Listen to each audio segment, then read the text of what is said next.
Hello and welcome everyone, Lionheart here, and today I am bringing you a review of Avermedia's Live Gamer Portable. They very kindly, after I emailed them, agreed to send me a Live Gamer Portable to review. So upcoming is my review of the Live Gamer Portable, but some of you are probably thinking, well, what is this? You know, when I hold up a mouse or a headset, you guys are pretty much clued in as to what you should expect. This is an external piece of hardware that records your gameplay. So some of you are thinking, well, don't you use Fraps and software and Bandicam, DX Story for that kind of thing? Yes, you do. And now all of those, despite they all claim not to, do cause some kind of FPS loss and impact on your FPS, because it is essentially, in a way, like trying to run the game twice, because you're recording what you're doing, recording what you're seeing, and you need a very powerful computer, fast hard drives, and a combination of other features to get it to work well on a good day. I've been through pretty much every piece of software recording program out there, and none of them have ever really got close to the kind of performance I'd like to see. This thing, though, does, and the reason for that is because it's an external piece of hardware that does exactly the same thing. It records my gameplay, but this does all the work, not my PC. So we're going to have a little kind of unboxing, have a look at everything that's in here first, then we're going to be looking at briefly how I set it up with my PC, what I have to plug in where, and then we're going to look at some Battlefield 4 and Total War Rome 2 footage, seeing how well it records. And then I'll wrap it all up and let you know my thoughts. So anyway, enjoy. So let's see what's in the box of the Avermedia Live Gamer Portable. See what you get. It's quite a small box, so see what you get when you purchase one of these. This is the device itself, the Avermedia Live Gamer Portable. Not much to it, pretty small dimensions. In fact, I'll do a comparison to my iPhone 5 over here. Pretty much the same size. In fact, if you place it over the LGP, you can see it's pretty much the same length, just a bit bigger with those red lining on the outside as such, but not much bigger than an iPhone 5. Obviously a little bit thicker, but that's not a problem. Can easily fit in your pocket. Pop the iPhone away, focus on the LGP. So let's have a look at the various ports, switches and other gizmos. First of all, let's start off with the button here in the middle.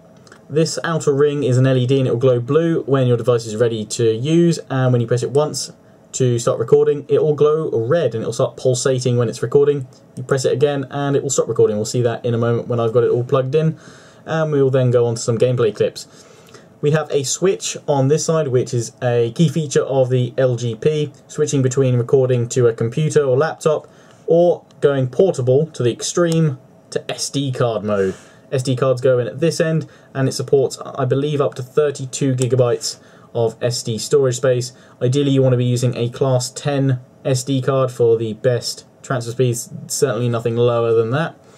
At this end, you have the mini USB connector. We've got a cable of that in the box, and that's what powers the device.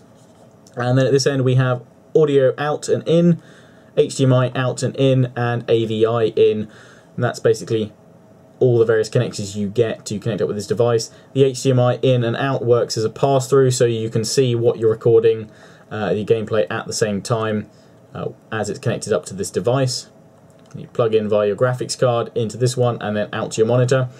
The device does support DVI connection as well, however you'll need to buy a separate adapter for that, and actually that's what I use on my monitor, because I don't have my monitor doesn't support HDMI in, so I use a DVI to HDMI connector, and I'll show you that in my setup in a moment. So that's the actual device, all its bits and bobs. Let's have a look at what else is in the box. Got a little tray it sits in, plonk that over there. Oh, I should note, actually my phone's sitting on it, it also comes with this little carry case, which was in the box but I forgot to put it back in for this sort of unboxing purpose. Little carry case to put the LGP in, nice and squishy, plenty of padding, so that'll help keep it safe in your pocket. So what we have next in here is actually a piece of card, and that is a 3-month license to XSplit, the broadcasting software, because you can use the live gamer portable to stream as well as record locally. And that's great to see that included there. Lifting up the next bit of box. Underneath that box, this has all the cables in, which we'll have a look at in a moment. But at the bottom we have the manual, which, there we go. So let's open up the cable box and see what cables we get with the LGP and all the various connectors. You can see the cables that I don't use because they're still in their plastic wrapping. So this is a PlayStation 3 connector cable.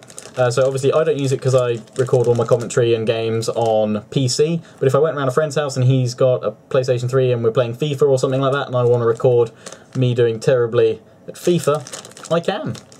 Also comes with a component cable which plugs in via the AV in on the device, so for all your component needs, that's there too. And then we come down to the 3 cables that I'll be using in my setup, because this is what I need for PC recording. In fact, this cable is what everybody needs. This is a USB to mini USB, which is what actually powers the device. Everybody wants that. Otherwise, it's not going to turn on. Then we have a 3.5 to 3.5 male audio jack. So if you're going in via DVI connection into the LGP with an HDMI adapter, then you're not going to be able to get the audio transferred as well. So if you don't have native kind of HDMI out from the back of your graphics card and you buy a converter to do it, you're going to need this to send the audio into the device via the audio in. But seeing as I have HDMI out the back of my graphics card, I won't be needing that as such, but it's always good to have. And then we have an HDMI cable, which is probably only about 30 centimeters or so long, which is longer than a ruler. I can see why Avermedia have included such a short cable to obviously make it portable and obviously fit in the box, but really, maybe for console gamers and recorders, you only need to put it into the back of your console, and then you can place the live gamer portable on your desk, sort of next to the console. But for PC gamers, I expect the majority of you have your PC under your desk or something like that, like I do. Mine's down here. So this cable is not going to reach from the back of my PC up to my desk where I'd like to sit this on. So I'm going to be forced to leave this on the top of my case. But not an issue. If you want to solve it, do what I did, which is went out to my local PC store, and for £9.99 I bought a 3-metre HDMI cable. I mean, it's great that obviously it comes with one, it's always useful to have a spare one around, but that is really not going to go that far. But I guess it's to keep the emphasis on portability and keeping size down. And there we go. So that's all that comes in the box. And this is the main thing we're interested in, and we're now going to see how it looks all set up. So here we have the Avermedia Live Game Portable all plugged in to my PC. As you can see, the LED is now glowing blue, or probably looks white in this light because I've got an external light shining down on it, but it is actually blue. If we get in close, we can see a blue tinge.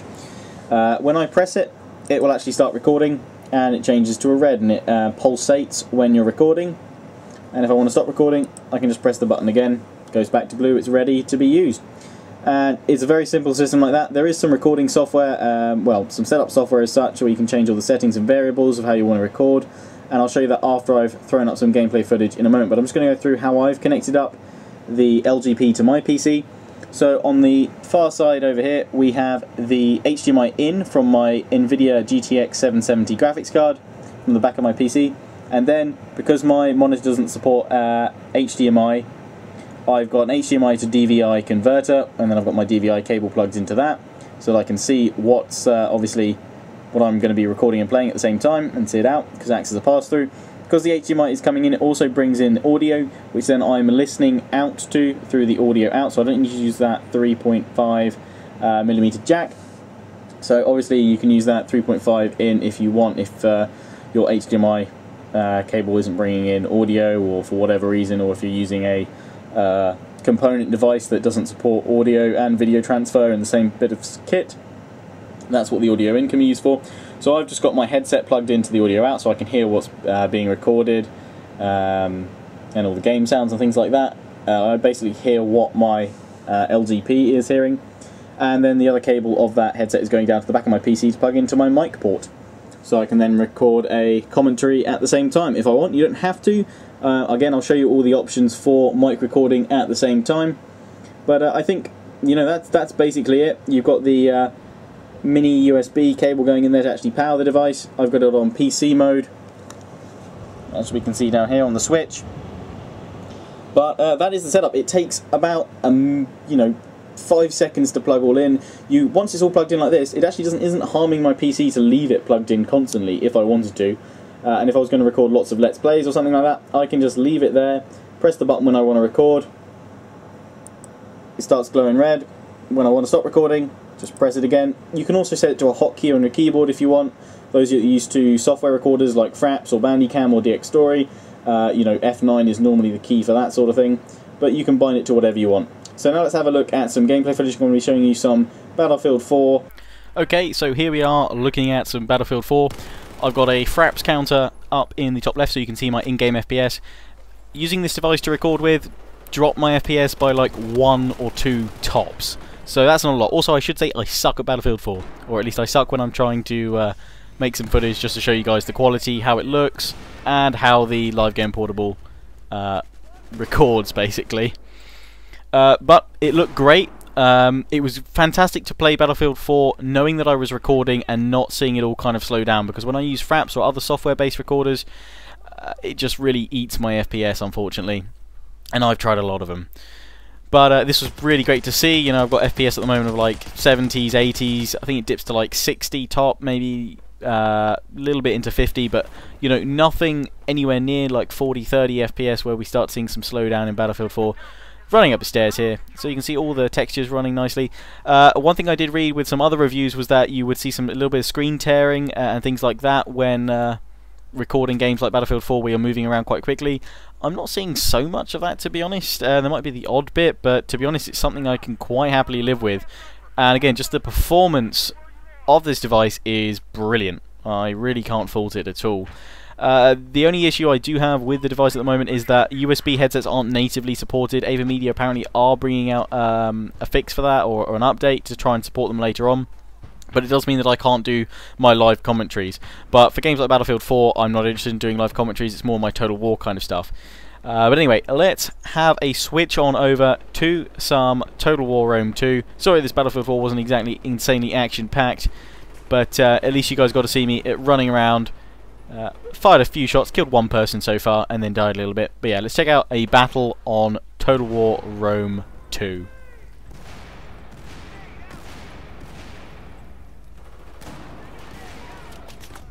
So, now on Total War Rome 2, playing a battle against the AI as the Spartans.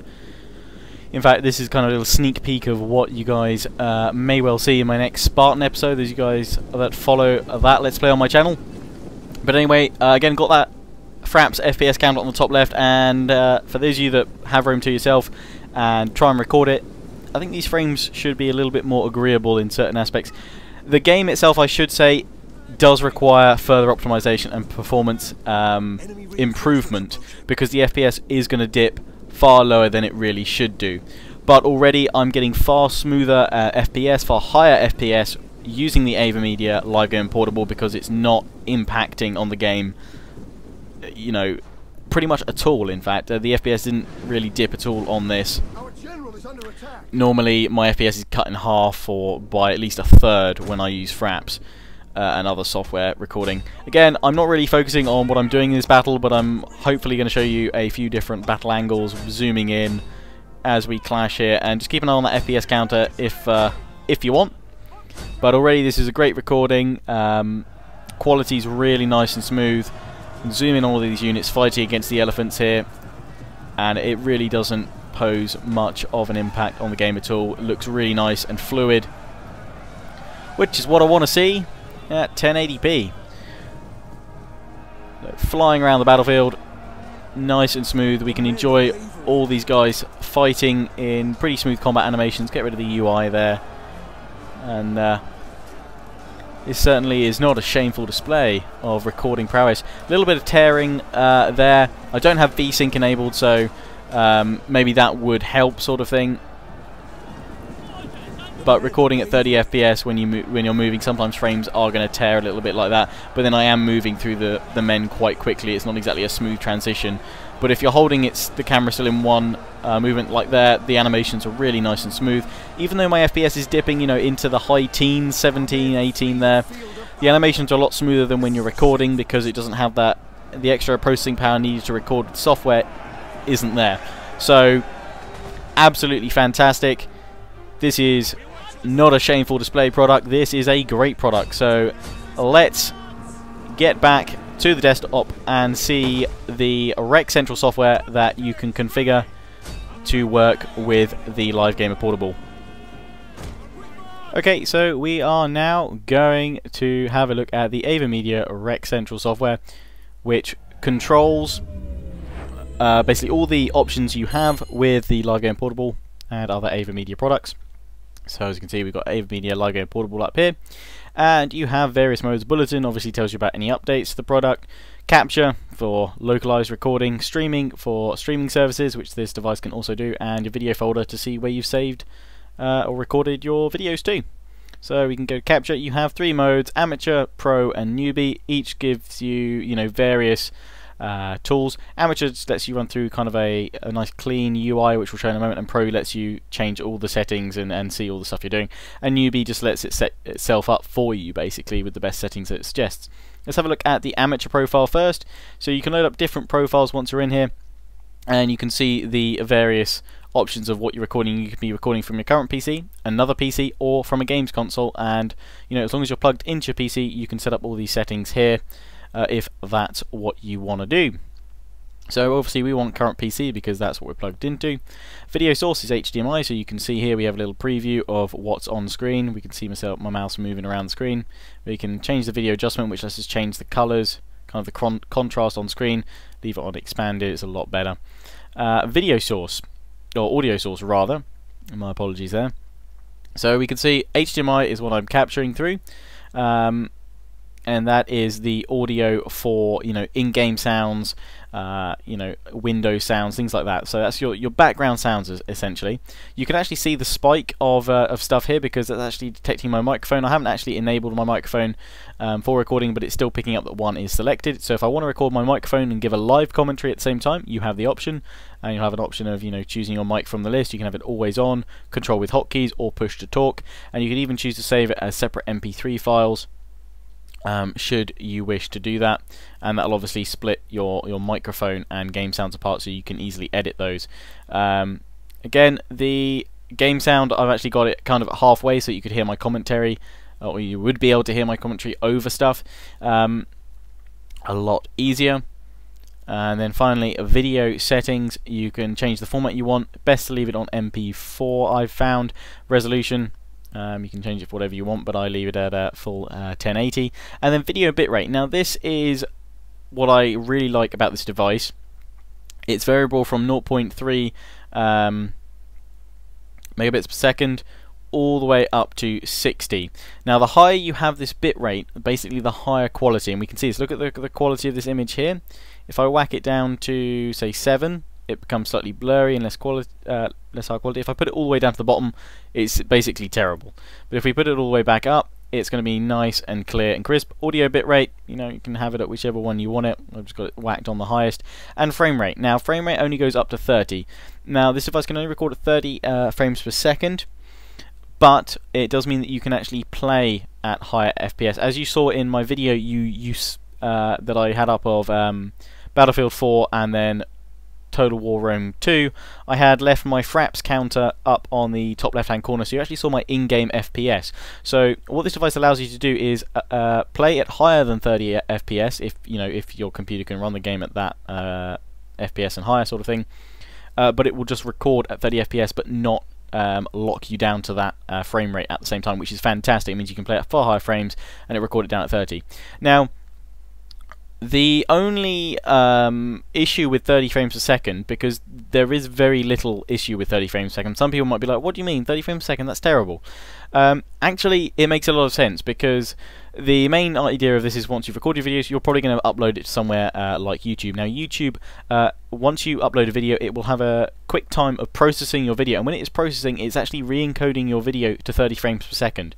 If you upload a 60 frames per second video, it won't show on YouTube. You won't be able to tell the difference as such, because YouTube only plays back in 30 frames. So really, there is no point in recording in more than 30 frames. The only time when it would actually be beneficial to be recording, say, at 60 frames is if you want to be able to do some nice slow motion action in a game that doesn't support its own slow-mo feature.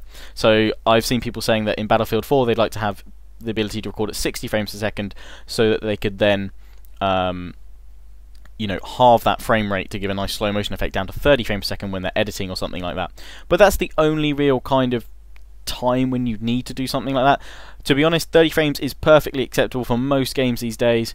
Because it is recording at 30 frames, though, there is another slight negative, which you might see some sort of screen tearing, which we may have seen in the Battlefield 4 video there, and in Rome 2. You have to probably look back. Not too much, and to be honest, the quality that you get out of it and the very minimal impact that you actually get from using the Live Game Portable, I'm more than happy to live with that sort of thing. And there's always other things you can try, and with Avermedia updating the software all the time, you know, potentially adding in well, they added in more bit rates when the device first came out. I think it only could have got up to 20, and they added it up to 60 eventually, which was great.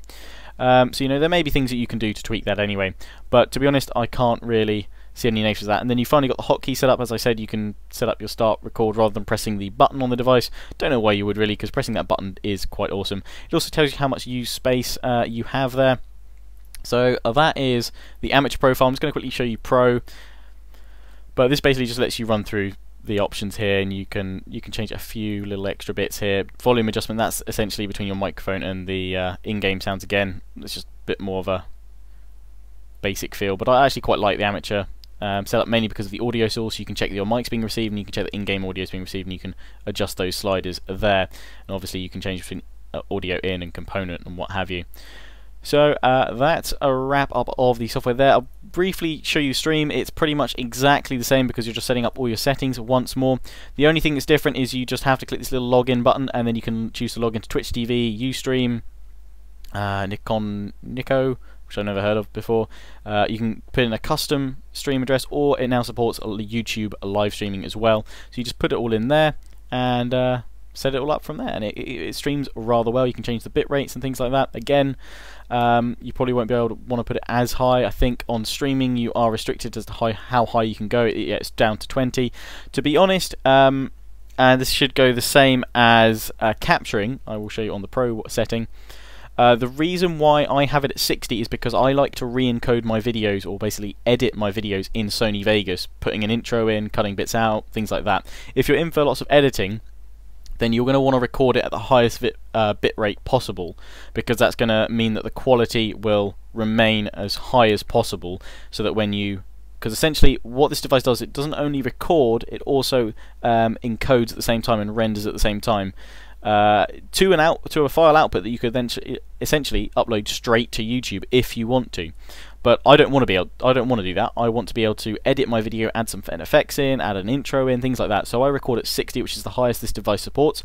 If you want to upload straight to YouTube, I recommend that you probably set your bitrate somewhere in between 12 to 16 on the bitrate scale there, because that will give you a good combination of small file size that you can upload straight to YouTube while retaining all that quality. Both the Rome 2 video and Battlefield 4 clips that I had in there, they were far shorter clips than what I fully recorded. I recorded about 7 minutes of each one, and it was about 2.5 gigabytes. So you're going to be looking at around about 4 gig per 10 minutes for most games at 60 megabits per second on the video bitrate. But obviously if you have that a lot lower, then it's going to be a lot smaller and a lot more manageable, meaning like a 30-minute video would be around about 2.53 gig, which is pretty standard, to be honest, at 1080p. So yeah, that's my wrap up of the software. Let's head back out to have a look at the box one final time to wrap up the review.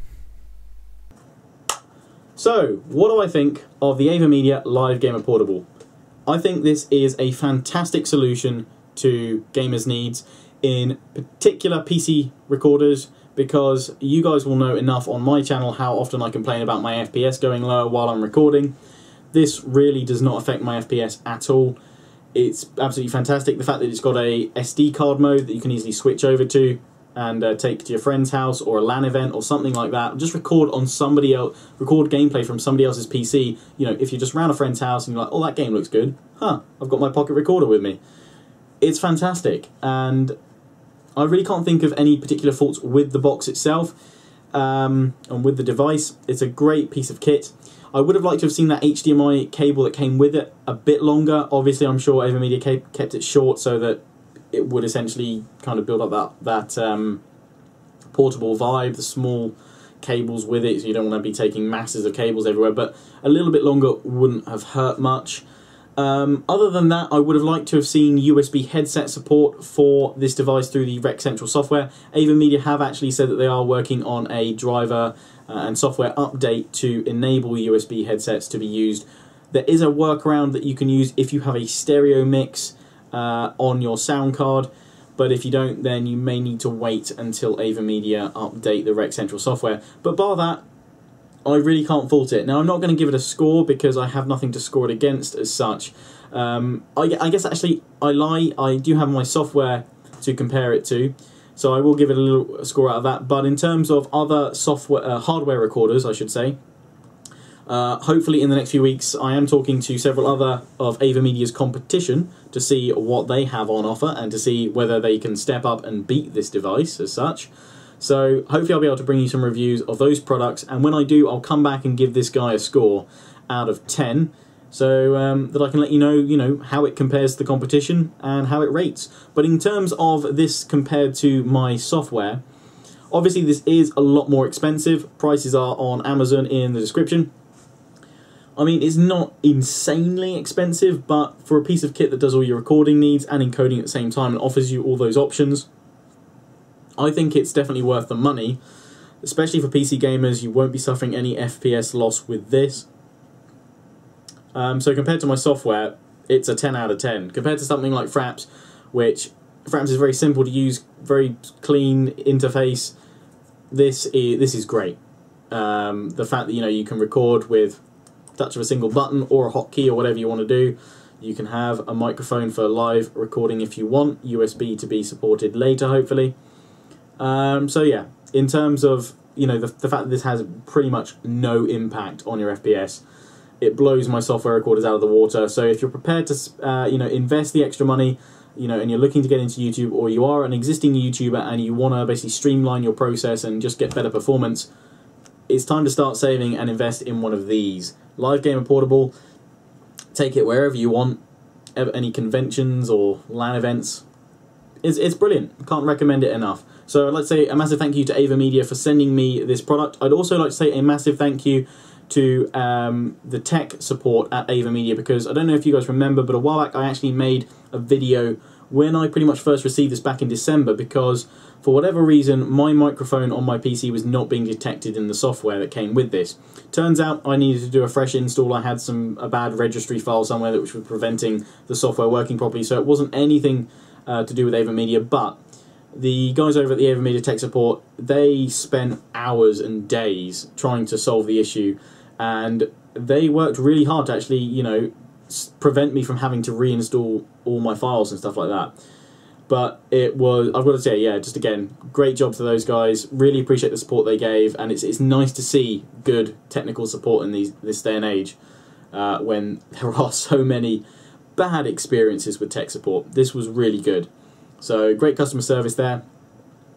Yeah, so again, thanks Avermedia for sending me this device to review. I'll certainly be using it in the future. As always, hope you guys have enjoyed. Please remember to comment, rate, subscribe. Ciao for now. Boom!